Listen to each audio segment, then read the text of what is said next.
Check us out on YouTube, Facebook, and X. And for the premier sports talk experience, tap into our Roku channel.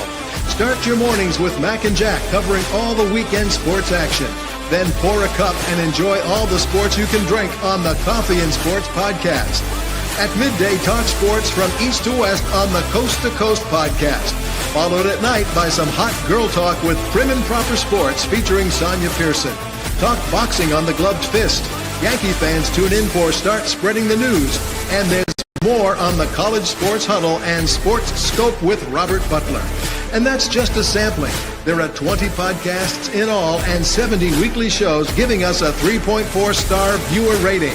To find us on Roku TV, search for National Streaming Sports on the Roku search bar. Click on the logo and you're in. For laptops, mobile phones, and tablets, download the Roku app. National Streaming Sports, live and on demand, sports talk for America. Football season is here, and SeatGeek is my go-to for buying tickets. Now, with SeatGeek, every single ticket is backed with their buyer guarantee. We've all had plans change, and when you can't make it to the big game, SeatGeek has you covered. They're the only ticketer that allows you to return your tickets ahead of the event for credit with SeatGeek swaps. So when things come up, I know that my tickets won't go to waste. So what are you waiting for? Download the SeatGeek app to maximize your possibilities and shop live events with confidence.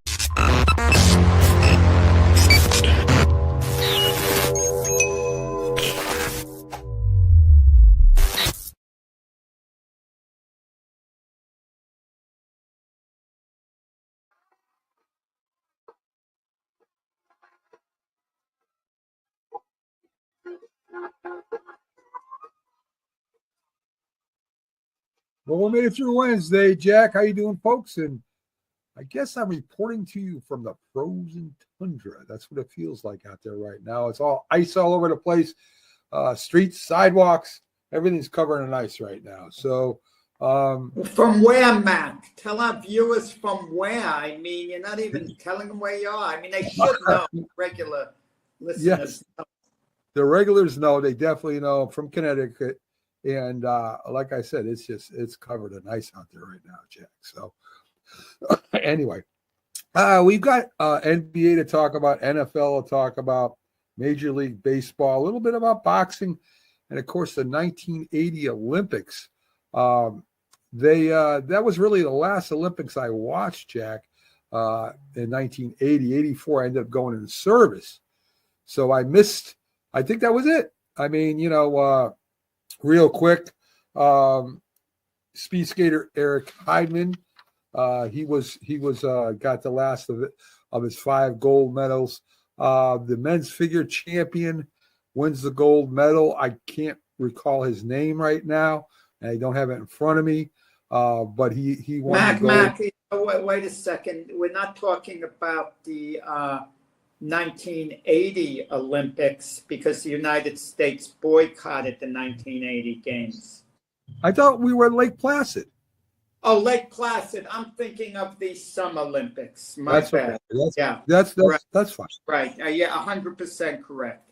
Yep. Yes. Yep. I made myself look bad. There you go. I was trying to make you look bad, and it backfired. It backfired on you. Okay. Yeah. So, the NBA, of course, they had the All-Star game. Steph Curry with the All-Star MVP. Jack, does that award, I mean, besides padding your stats or padding your awards to get into the Hall of Fame, does that mean anything anymore?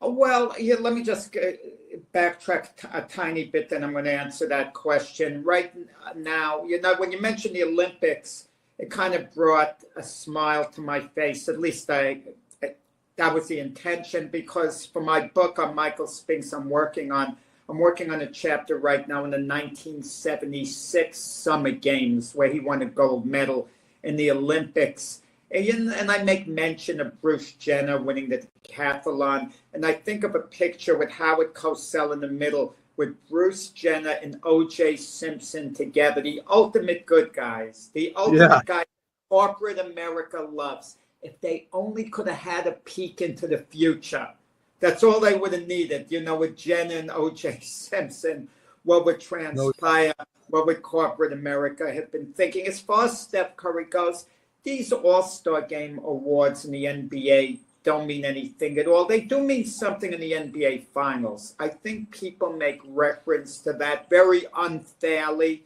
because people are pretty petty when it comes to things like that.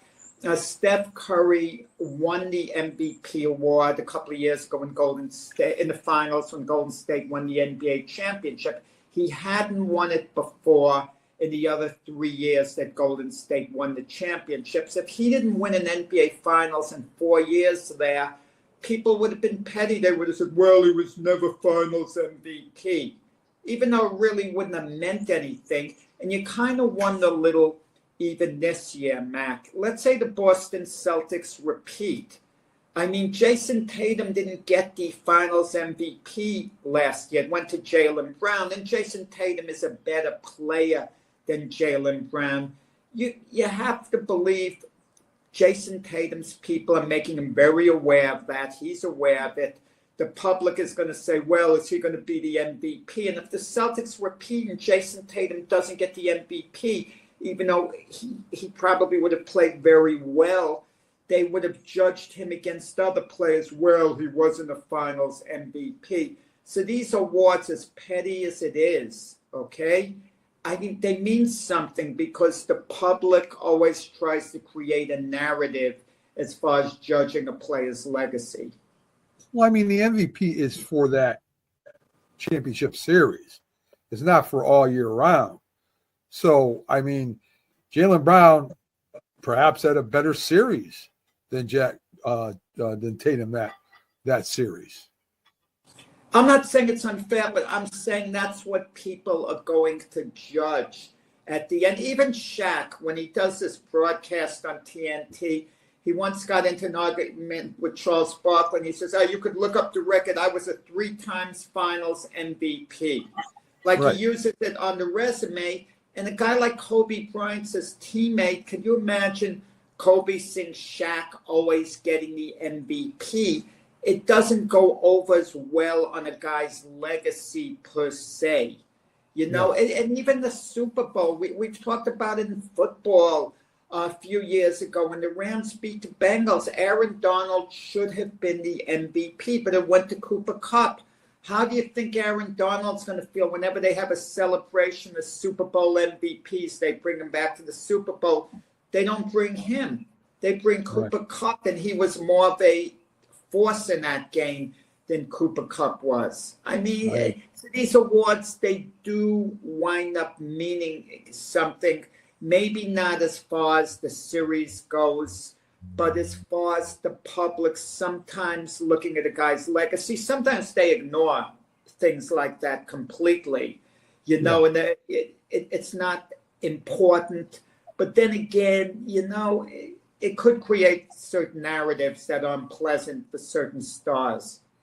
I would agree with that. Chris F. Grave, good to be with you boys. As always on Monday, it's Holiday Monday. I hope, Chris, you didn't boo the national anthem yet in the United States. I was just going to say, you know, what his opinion was on that. If you get a chance, shoot us a comment on that, Chris, because we'd be interested in your opinion on that. Well, you know, the interesting thing very quickly, a lot of the Canadian players, you know, they play enough games in America and they spend enough time in America, but they're proud Canadians up there too. So I'm not sure how the Canadian players felt about the American national anthem being booed. I would imagine a number of them were very uncomfortable hearing that. I would think so too, Jack. Let's see. Let's get to Victor Wembanyama. Moves to number 5 in shirt sales. So he's slowly creeping up to become maybe the new face of the NBA in a couple of years, Jack. Yeah, I mean, who is the face of the NBA right now? I guess LeBron still. He's the big name. I would think it's only a matter of time before it's Wembanyama. When LeBron retires, it really slows up enough. When LeBron slows up enough, he is going to retire. LeBron's not going to hang around. He's going to kind of be a little like Joe DiMaggio, too much pride in his game, even though he could still perform to an extent. But if LeBron can't be a force He's going to retire. Okay. And, Wembanyama is going to be the face of the NBA. I mean, he's young. I mean, what is he, 20 years old or so now? It's great future ahead of him, a lot of years. You could make an argument right now if you want. It's arguable, is what I'm saying, that he's a top 10 player right now. I mean, you can make a good argument, perhaps, a lower top 10 player. So Chris says Boston Bruins booed the Canadian anthem, but the singer was butchering the song and they were actually booing her. All right. That doesn't. Yeah, no, I understand that, but imagine how she feels if she's just having a bad outing, butchering the song. I mean, I'd assume she's prepared and just the moment maybe overwhelmed her. But I really find it distasteful, any booing of anything, unless you have a case of a player not putting out effort, okay? Let's say it's a baseball player, who's just jogging slowly, and then all of a sudden they tried to speed up and they're thrown out because they were loafing to begin with. Yeah, I'm okay with booing them then. But what's the matter with you? What fans' behavior, this is a topic I meant to address with you, Mac. We see these players in all sports trash talk to one another. They say the meanest things sometimes to throw their opponent off their game. Right. And nothing happens. They're allowed to get away with it.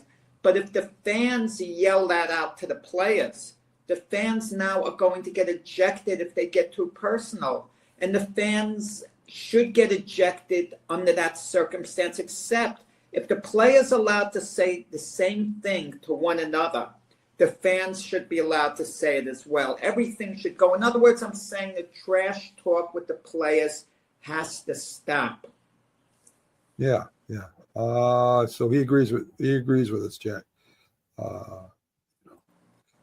So I guess you're right. I mean, you do pay money for tickets. You're not, as long as you don't go past the there's a line, right? Don't talk about somebody's family, their mother or whatever, wife. But you still pay for the ticket, Jack. And that's, we forget about that. We think, well, they should be able to throw them out at any time. I don't know about that. But you can't cross certain lines. Right. LeBron had someone removed because they said something to the effect, I hope your son gets killed, or something like that. You say, that's what I mean. You say something like that, you should be ejected. And the league shouldn't allow you to come back for a period of time. There has to be kind of a code of conduct, but there's got to be that with the players. If the players can say anything they want to one another, then fans should be allowed to do it too. There shouldn't be two sets of rules. That's the point I'm trying to make, because it's total hypocrisy. Look, Carmelo Anthony, who's going to be inducted into the Hall of Fame this year, he once, after a game, went looking for Kevin Garnett. He wanted to fight, to attack Kevin Garnett, because Kevin Garnett, who was notorious for being a terrible trash talker, crossed a certain line. Even it happened with Gary Payton. I forgot who the player was, but Gary Payton went over the top with what he said. And Gary Payton was saying after the game, the player's agent saw Gary Payton's agent. The player was so distraught and upset over what Gary Payton was saying.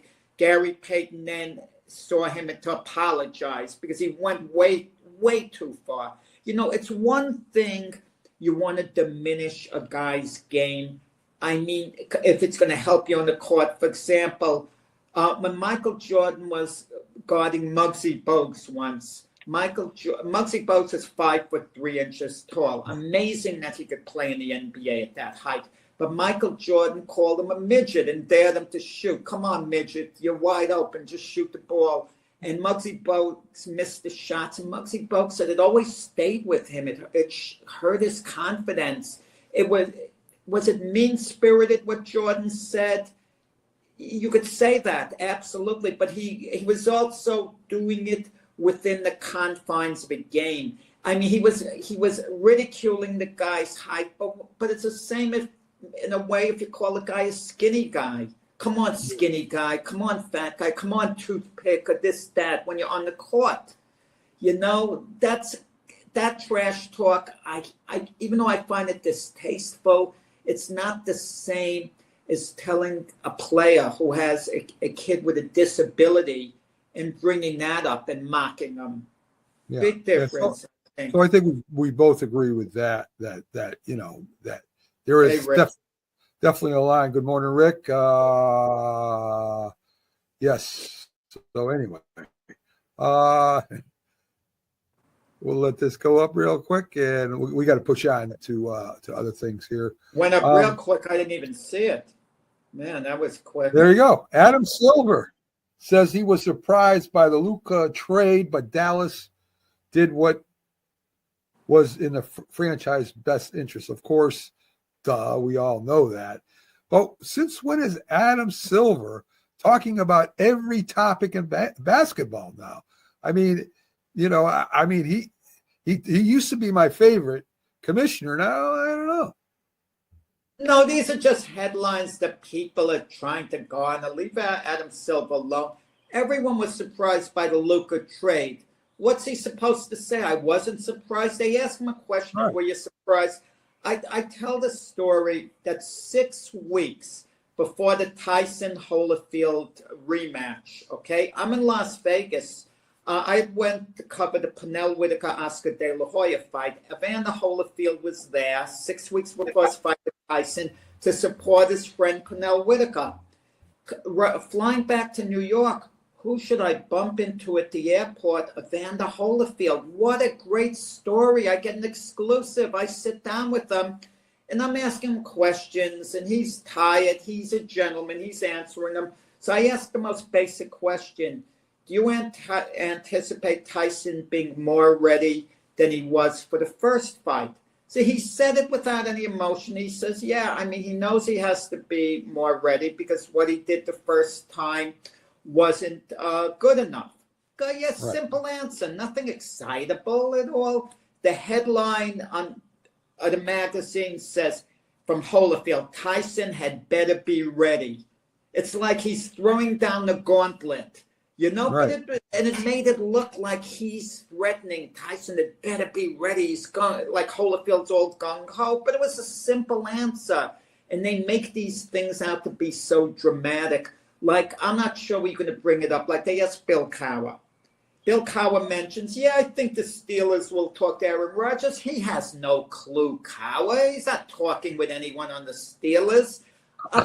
I said it a while ago. I predicted Rodgers would go to the Steelers. He might not. But the point is, yeah, is anyone at all going to be surprised that if the Steelers just inquired to Rodgers, had a loose conversation, made a phone call, would you possibly be interested in coming to Pittsburgh?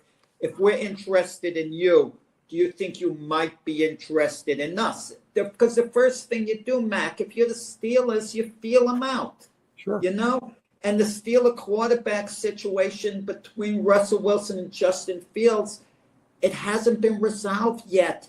Maybe they'll come back to one of those guys, but just the idea that they haven't resolved it yet means they're not completely sold on either guy, so they would keep their eyes elsewhere. So back to Dallas real quick. Dallas Maverick assistant coach was arrested for aggravating assault with a weapon, Jack. And I mean, what causes a person, I have no idea what causes a person to threaten anybody with any kind of weapon, no matter what they say to you. What bothers me when you hear something like this is seeing people ruining their careers.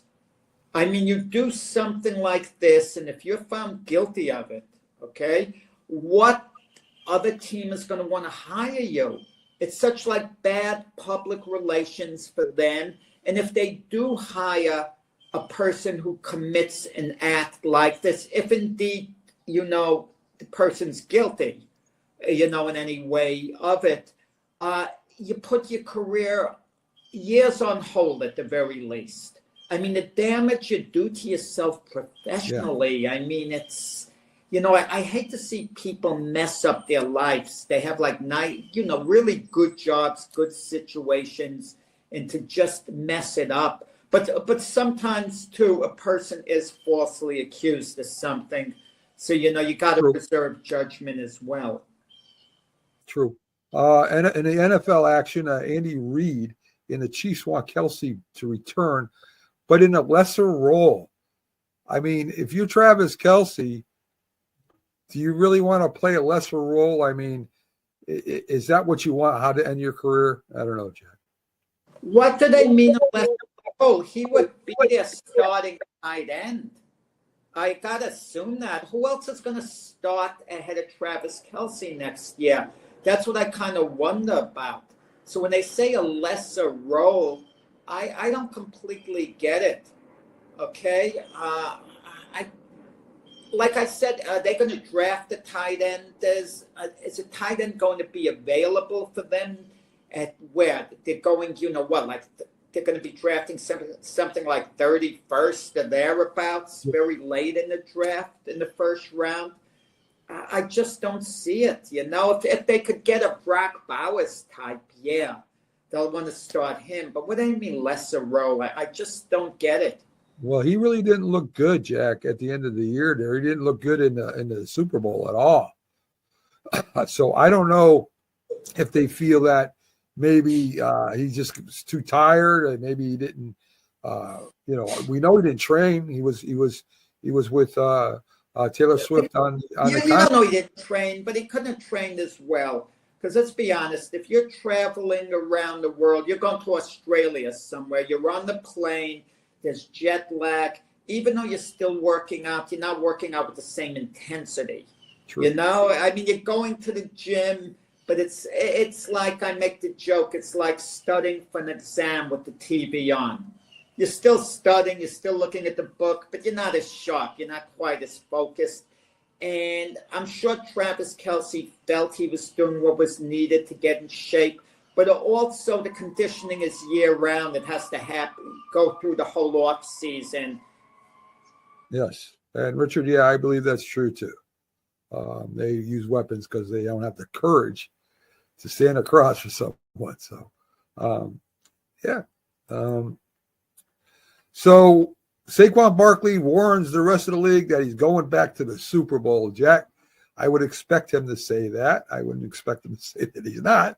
So, you know, of course, there's a whole team that has to play just as well as they did last year to make that happen. Yeah, try to ignore the noise in the background. Things, you know, happen here. But Saquon Barkley, I'd say, has the best image of any player in the NFL right now. I mean, he's really the all-American boy, more or less, that everyone loves Saquon Barkley. How can you not like Saquon Barkley?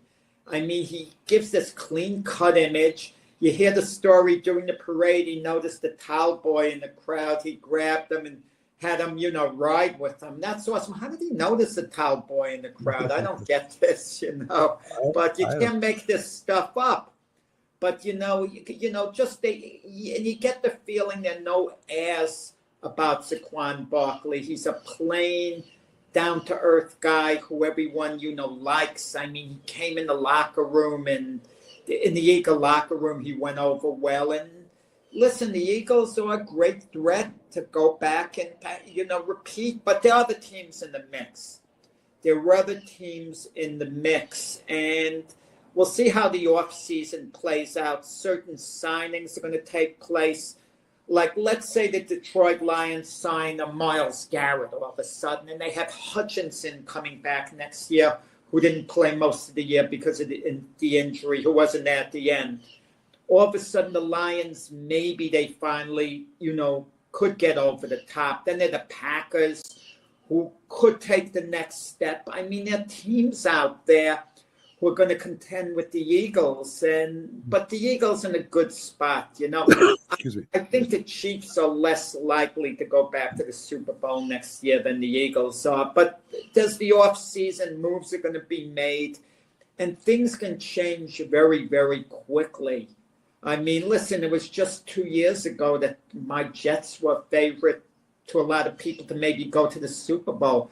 Now here we are 2 years later, and you could speak to 100, Riders media people to predict who's going to go to the Super Bowl next year, and is one of them going to say they think it's going to be the Jets? So things could change in a year or two pretty drastically. But the Eagles are very, very, very strong. They'll definitely be in contention to defend their title.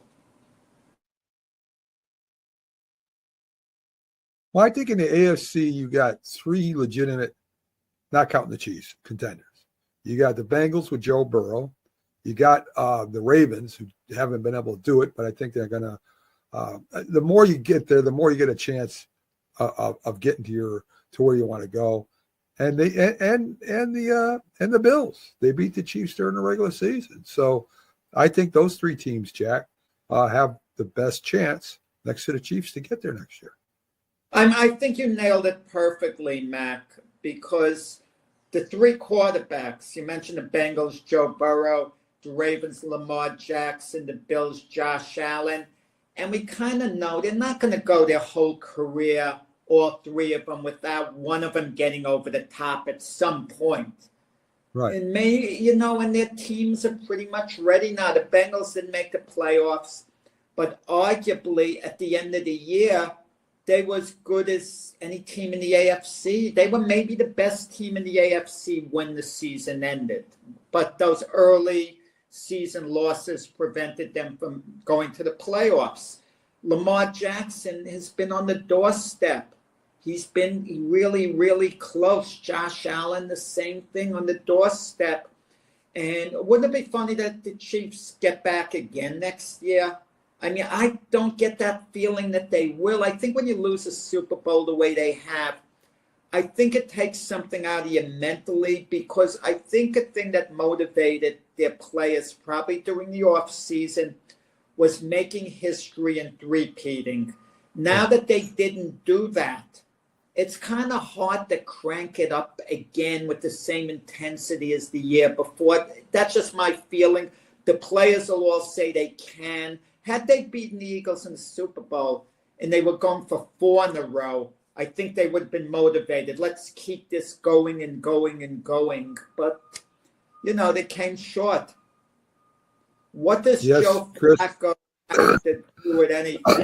What am I missing here? I guess he was a Ravens quarterback at one time. Yes, he is. I think he is in the twilight of his career. I don't think he'll. Well, he was a Super Bowl winning quarterback with the Ravens. Over a decade ago or whatever. But, so, he's a backup something. Yeah. Oh, man. Yeah, Richard. I'm here, sunny Florida. I hear it's the worst winter in the New York State area, the worst winter in a while. Yeah, it has. Reports coming in. It definitely has been. I think I'm not going to pick. This is not my official pick, but I think the Ravens really have the best shot to go to the Super Bowl, Jack. I think you said the Bengals. No, I think the Ravens are the. Yeah, I think. I would, off the top of my head, I would kind of agree with you, very extremely tentatively, and I'm not picking them per se. Yeah, it's too early. There's a good chance I wouldn't pick them when push comes to shove. But right now, because I think the Bills had their best possible year they could have had last year, it's going to be hard for them to duplicate it, certainly not better it. And the Bengals, they might not sign everyone. They might lose T. Higgins, and it's a hard one. You can't discount the other teams. There are other teams, and you could get a team like the Houston Texans, who have an excellent defensive unit. And they've made the playoffs the last 2 years. Really good young coach in DeMeco Ryans. Maybe they put it together with C.J. Stroud next year. It's possible that they wind up going to the Super Bowl. And I can't see certain of the other teams making a run like the Dolphins, the Jets. All due respect to Jim Harbaugh with the Chargers, I don't see the Chargers, going to the Super Bowl. But then again, the Chargers on the Harbaugh, what happens if they improve next year? That makes them, viable contenders. Who's better, Denver or the Broncos? Denver. I should have mentioned Denver. Under Sean Payton and their defense has really been good. Maybe Denver takes the next step and goes to the Super Bowl. I won't discount them. We put the other teams, like the Ravens, the Bills, and the Bengals ahead of Denver. But how much better are they really than Denver at this point? Maybe it's the Broncos, take the next step. And certainly if it's not next year, we expect the Broncos under Sean Payton in the next 2-3 years to take a very serious run at the Super Bowl. Now, Chris is just saying anything now. I mean, come on. I mean, for what? For what? As a backup quarterback? Yeah, I mean, Chris, you're sounding like Mac now, saying, well, you're going to let Russell Wilson compete with Lamar Jackson for the starting job. I mean, come on. Come on, Chris. They got Lamar Jackson. Let me go a step further. Russell Wilson is past his prime. In Russell Wilson's prime, he wasn't as good as Lamar Jackson. Good. All due respect to Russell Wilson, who was a very good quarterback in his prime, who's probably going to get into the Hall of Fame, I think. I think the voters will vote him in. Eventually. I think he's done he's done a lot of damage to his reputation in the last few years. I mean, I think some people should just retire, Jack. I don't know why they continue to play. Just retire. Go to broadcasted. Go to the Hall of Fame. Why are you continually putting yourself out there and you're kind of not what you were? Well, you mentioned a point that's pretty interesting that people don't talk about, Mac, is can a player play himself out of the Hall of Fame in any sport? If you retire at a certain point, you're going to be in the Hall of Fame. I don't blame Russell Wilson. He enjoys playing the game. He can still play. He's not bad. He can start in certain situations. You put him in the right spot, a team could win with him, but he's not going to be a difference maker. The Pittsburgh Steelers need a difference maker at quarterback. They don't need a guy who's just going to manage the game somehow. They need a guy who would do a little more than just manage the game. And Russell Wilson, he did certain good things for the Steelers during the year. He wasn't bad, but he wasn't going to make a difference, in impact. Yeah. And that's why the Steelers haven't committed to him for next year. We don't know what Russell Wilson's status is even. He says he wants to come back to the Steelers. Some people have linked him to the Raiders even. But, we just don't know the landing spots for some of these guys. I mean, Russell Wilson for sure can have a job as a backup somewhere. Yeah. I mean, and listen, we never know, Mac. Maybe even a team like the Giants, they might whiff on Matthew Stafford. They might decide they don't want to draft Cam Ward or Shakur Sanders third overall. That if Abdul Carter or Travis Hunter's available in the draft, those are great players. The Giants might want one of them, and they might try to roll with a Russell Wilson for the year. I mean, who knows? I hope not. I really maybe the Jets even, who knows? But Russell Wilson he's not the answer. I agree. You remember Richie Incognito? I always thought that name was cool because it's like you don't know where he is. He's known for being a bully on the field. And one of his teammates, I guess he was bullying him back, got suspended in 2013. And now this offensive lineman, I think I got his name. Jonathan something, I forgot. Yeah. Yes. He blames his parents for going ahead with this lawsuit. I guess they filed, or suspension that they ended up doing with the NFL. 10 years to clear their air, he says. I mean, what are you talking about your parents? If it didn't happen, it didn't happen. No.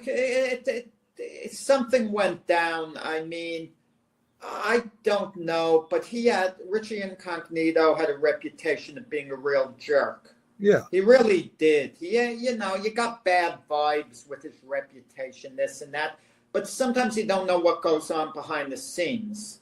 You really don't know what goes on. And supposedly, you got to give me the name again of the player bullied, because Jonathan something, I hate to give a half a name, when they were with the Miami Dolphins, he kind of quit because he got bullied. But some of his teammates were saying, he didn't really get that Richie Incognito got on him because he was like a little brother to him.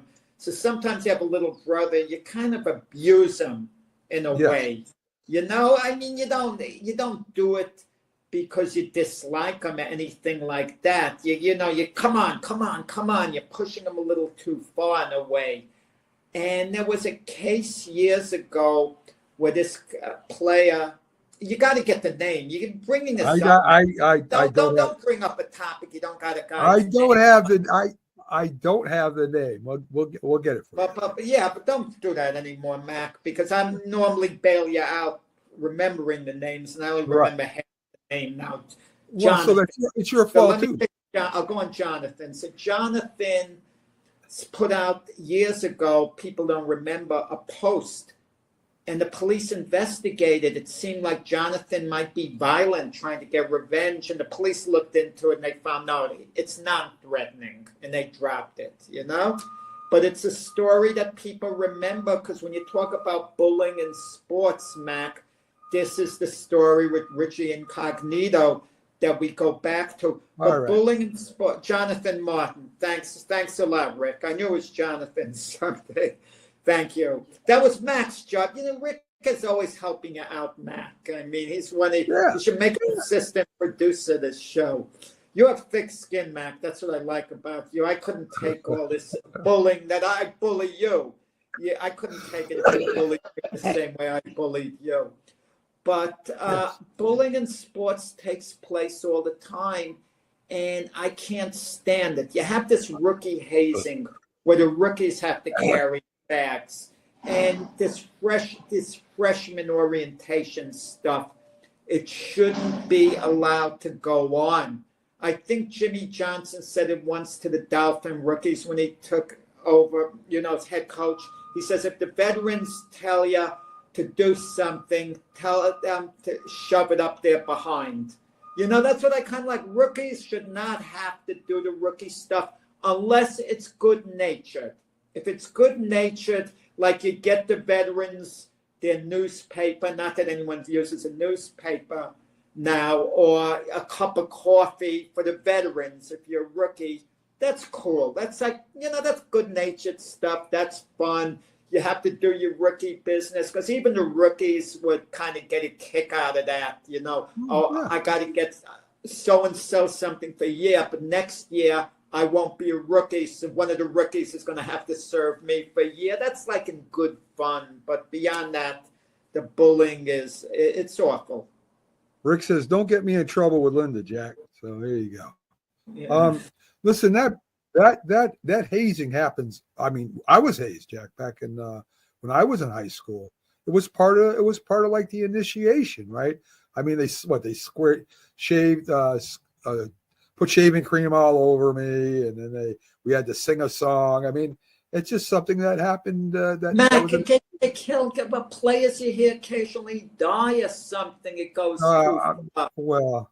Mac, I mean, good-natured fun, where you're not going to be abused, where you're not going to be hurt, that you go through an initiation if you want to, okay. But if you're making the player feel extremely uncomfortable, and you're violating them, Mac. They're being violated. They shouldn't have to go through that. I mean, I understand you say stuff's good-natured, but listen, this isn't hazing. I mean, this isn't bullying. I mean, I understand that, so don't refer to it like I'm saying it is. But even the Gatorade thing, when they throw it over the coach's head and empty it completely, the coach at first is startled, and you could tell he's mad, and then he smiles and hugs the player and puts on the sack.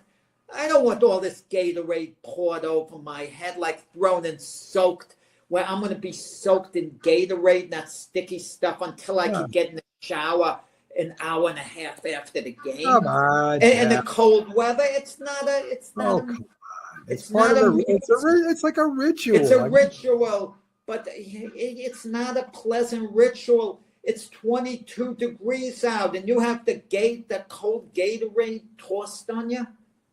Yeah, I mean, it happened back when Carson did it to Parcells, and it's happened every year after that. So I mean, it's something that's acceptable, I think.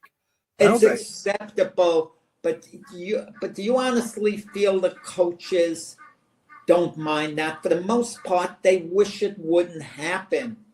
They wish it wouldn't happen, but it happens. You know, I can understand you win the Super Bowl, you're indoors, you get the Gatorade, but it's unpleasant. You're soaked in Gatorade for an hour and a half.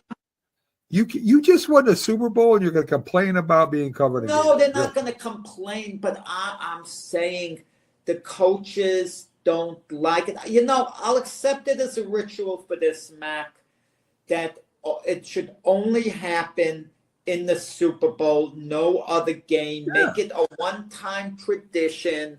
So any Super Bowl coach is going to understand, you know, you're going to get the Gatorade bath if you win. And they're going to think, okay, if we win the Super Bowl, I'll get the Gatorade bath. It's a tradition. I have to get it.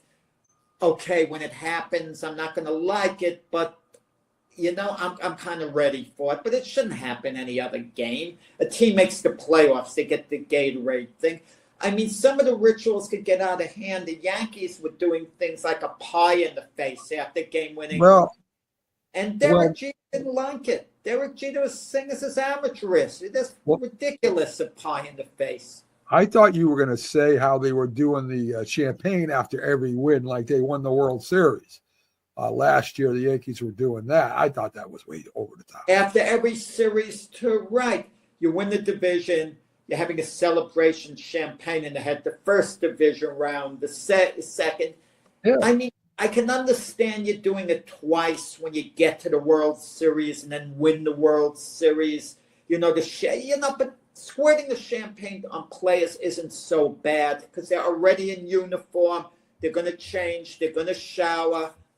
You know, that's understood. But especially in cold weather, you're in Green Bay. Imagine the Packers, get to the Super Bowl and Matt LaFleur and in 3-degree weather gets the Gatorade bath. That's brutal. He could catch pneumonia in that weather. Okay. All right, Jack. Back to baseball real quick. We just talked about Juan Soto has arrived at New York Met training camp. So the Soto story begins in New York. Well, the Soto era begins for the Mets in this sense. When the Mets signed Juan Soto and the other teams had offered him, similar deals, it's a matter of not just what he does on the field, but he becomes a face of a franchise and increases the value of a franchise. And when you think of the Mets now, you think of Juan Soto. The Mets go to an opposing ballpark. You don't think of anyone else but Juan Soto. You don't think of Pete Alonso. Oh, the Mets are coming in with Pete Alonso. I mean, you think they're coming in with Juan Soto. He gives the Mets a genuine star, a genuine face of the franchise. Yeah, that's why, Richard, I need you as an assistant producer. Linda, why are you putting this on? We're talking baseball. Linda's great, but I gotta say. I didn't put that on, Jack. I control the board. You put that on. Oh, I'm sorry. Linda. I should have known better, that it was Mac. Mac, why are you putting on Sam Darnold while I'm talking about Juan Soto? Come on. Richard, that's Richard's throw me off my game. That's his team. Good. But with Juan Soto, he's going to be the face of the franchise. No ifs or buts about it. But you know what's interesting about the Juan Soto signing, Mac? He stays in New York City. Yeah. He was a Yankee. Yankees in New York City, Mets in New York City, yet he's not going to be considered a New York City icon necessarily. You know, he'll be considered one amongst the Met fan base if he performs, and he's going to be considered an enemy to the Yankee fan base because he left the Yankees. But I tell the Yankee fan base, get over it with Juan Soto. I'm a Yankee fan. Look, he played 1 year for the Yankees. He helped the Yankees get to the World Series. I wasn't crazy about the Yankees getting Juan Soto. I had mixed feelings when I got him from San Diego because I knew he might not stay beyond the 1 year. Yeah. That's where the problem lied. I knew there was a good chance he wouldn't, and it played out that way. But the bottom line is the Yankees got to the World Series with him the 1 year, so it was worth the deal for the Yankees to have him as a rental for 1 year. But now the pressure begins, for Juan Soto. And Juan Soto had all these teams bidding on him. And he recently said, it was so hard for me because every team made everything sound so great to go play for them. And what a tough decision. That's, if I were a player, that one of the things I would hate about being a free agent, Matt, is meeting with the teams. Because you hate to say no to people who are so nice to you. They're offering you a boatload of money. They're offering you this. They're offering you that. They're making you feel like you're family to them. They're so nice. And then you got to let all these teams know you're not going to go to their team. You're only going to go to one team. So it's hard to reject all the teams, you know, when you have to finally pick one. Now, for some reason, my eye is starting to run now. I don't know why. I don't know if you're making me cry, Jack, or it's just a thing that's happening here. The Yankees have injuries coming, and they have a couple problems of their own. You've got a pitcher that doesn't want to be a relief pitcher, even though he's getting paid the same. You've got our home run hitter who played really good, and I think he was a major reason why the Yankees made a run to the World Series and played pretty well in the World Series, who's hurt again, Jack. So, I mean, what do you take from that? Do you think that, you know, I mean, do we get rid of Rondon, or do we if Rondon, he doesn't, it's not Rondon, it's Marcus Stroman. Stroman. Do you get rid of him because he doesn't want to be a relief pitcher, or do you keep him? Mac, they want to trade him. It's not that simple. Do they want to get rid? They want to move on from Marcus Stroman, the Yankees, but Marcus Stroman is getting paid like $18 million here. I think 18.5, and they can't get rid of him so easy. No team wants to pay that type of money. He performed really poorly last year. They left him off the World Series roster. That's how poorly he performed at the end of the year. And yeah, sure, the Yankees can get rid of Rondon if they pay $15 million of a salary. But what sense does that make? They may as well hold on to him at that point. Right now, Rondon would be the sixth starter. The Yankees are going with a 5-man rotation. You know, Garrett Cole, Max Fried, Carlos Rondon, Louis Gill, and Clark Schmidt. But if one of them has to miss any starts for whatever reason, you can slot Marcus Stroman into the rotation at that time. And then you see how he pitches compared to the other pitchers in the rotation, you know, notably Clark Schmidt or Louis Gill. And if he's pitching better, then at that point you can keep him in the rotation. Maybe he could claw his way back into the rotation. But for now, if all their starters are healthy, there are no spots for him in the rotation unless they're makeup games, double headers, the schedule gets crowded. So what the Yankees would have to do is use him in long relief. And Marcus Stroman has to reestablish himself as the type of pitcher he was when the Yankees got him to begin with. And by Marcus Stroman saying, I'm not going to relieve, I'm not going to do this, I'm not going to do that. If the Yankees need him at a certain point, if they need him to pitch a few innings in middle relief, to kind of save their bullpen, rest their guys, and he refuses to do it, that's reason to suspend him. That's reason to suspend him. I mean, he signed a contract, I understand, as a starter. That was the idea. You know, it doesn't say as a starter, but he didn't live up to his end, Marcus Stroman, because he didn't pitch well enough. Yeah, I agree. In boxing, Jack, we got some boxing news in this day in history. In 1970, Joe Frazier knocks out Jimmy Ellis in 5 rounds. That made him the heavyweight champion of the world.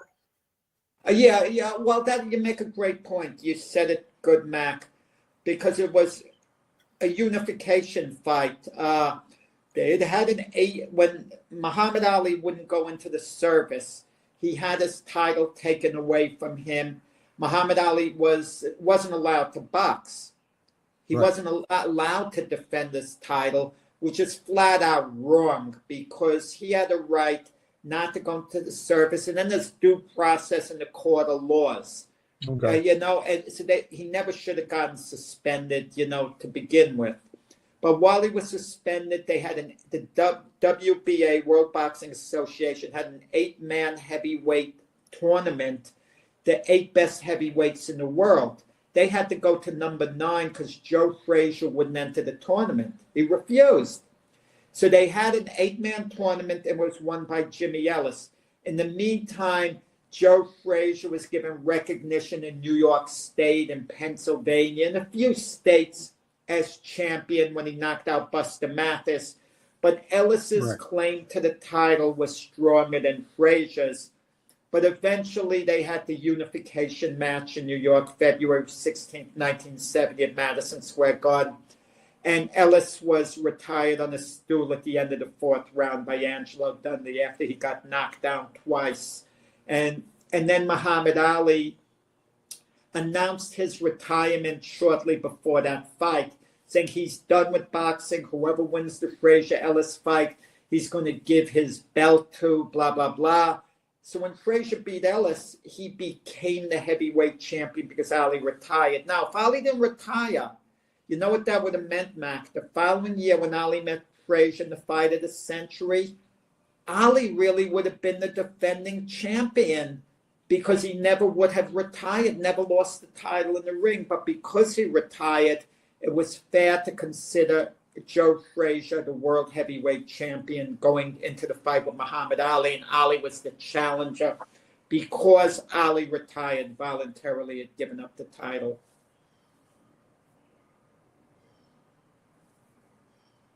There is a new book out, boxing book, Jack, just came out. Bob and King, about Bob Arum and Don King. I don't know if you've seen it yet or not, but no, maybe I haven't worth seen it. No, I haven't seen it. I mean, you know, it's funny, for the book I'm writing on Michael Spinks, I've talked with Bob Arum and Don King. And the good part about King and Arum, they've always been accessible. I mean, especially Bob Arum. King picks up the phone, but he normally doesn't have much time to talk. He's nice and all this, but Arum will give you the time of day, you know, and very, very accessible at all times. And just think of this. Both guys are 93 and technically still active promoters in the business at age 93. I mean, that's kind of awesome. Yeah. Dave, I wish you could have made it in earlier because we're coming to the end of the show right now. Me and Jack, we found some more sports to talk about, Jack. I mean, the All-Star game, and we go back in this day in history and all that stuff. So, well, you brought up memories with the Olympics. You mentioned Eric Heiden, but you know, every Olympics, you wonder what's the most famous part of the Olympics, and it was the United States hockey team in 1980. But Eric Heiden with the speed skating, I mean, he was really, really popular, you know, during the time. The Olympics were bigger then because you didn't have all the cable channels. Right. You didn't have as much entertainment for people to go to. They didn't have their iPads, their computers where they could, you know, go online and find anything. they didn't have cable TV, like 132 channels to play with. So they had basic television. That would sit either that or get a book and sit down and read. So at that time, everyone watched the Olympics, Mac. You didn't have to be like a sports fan. I mean, the Olympics were the thing to watch. And now if the Olympics are on, I don't think people just tune in for the Olympics and keep the TV on for the heck of it. They look at other, alternatives. I think so, too. If I'm not mistaken, too, Jack, Eric had a sister who competed in speed skating, too. I swear, if I can remember, he had a sister that competed. I'm not sure if she won a medal or not, but I'm almost positive him and her both competed in 1980. Well, sometimes you get siblings. I mean, for some reason, it's in the genes that they're successful. Sometimes it seems more than a coincidence. If one is really, really good, that the other is going to be good too. That's not always the case. I mean, Larry Holmes had a brother, Jake Holmes, who wasn't, a fraction of the fighter he was. Right. And it does. See, you do get cases where one brother isn't as good as the other. Canelo Alvarez, the boxer, he has brothers. It all depends. But sometimes it seems to be in the genes, like the Mannings at quarterback. I mean, as athletes, as football players, why are they so good? Even the one, Cooper Manning probably would have been an NFL receiver at some point. Son Arch is going to be an NFL quarterback. Now Peyton Manning's son, supposedly in junior high school, is looking good. So what could I tell you? Yeah. Folks, thanks for tuning in. Thanks to Rich and David and let's see who else we have with us. Chris F. Grave. And thanks for all the views and comments and stuff. You make the show go. Just a reminder, too, we are on MBR on Mondays and Wednesdays. So if anybody out there is MBR listening, thank you, too. Hopefully shares later. Have a great Monday, folks. Am I right?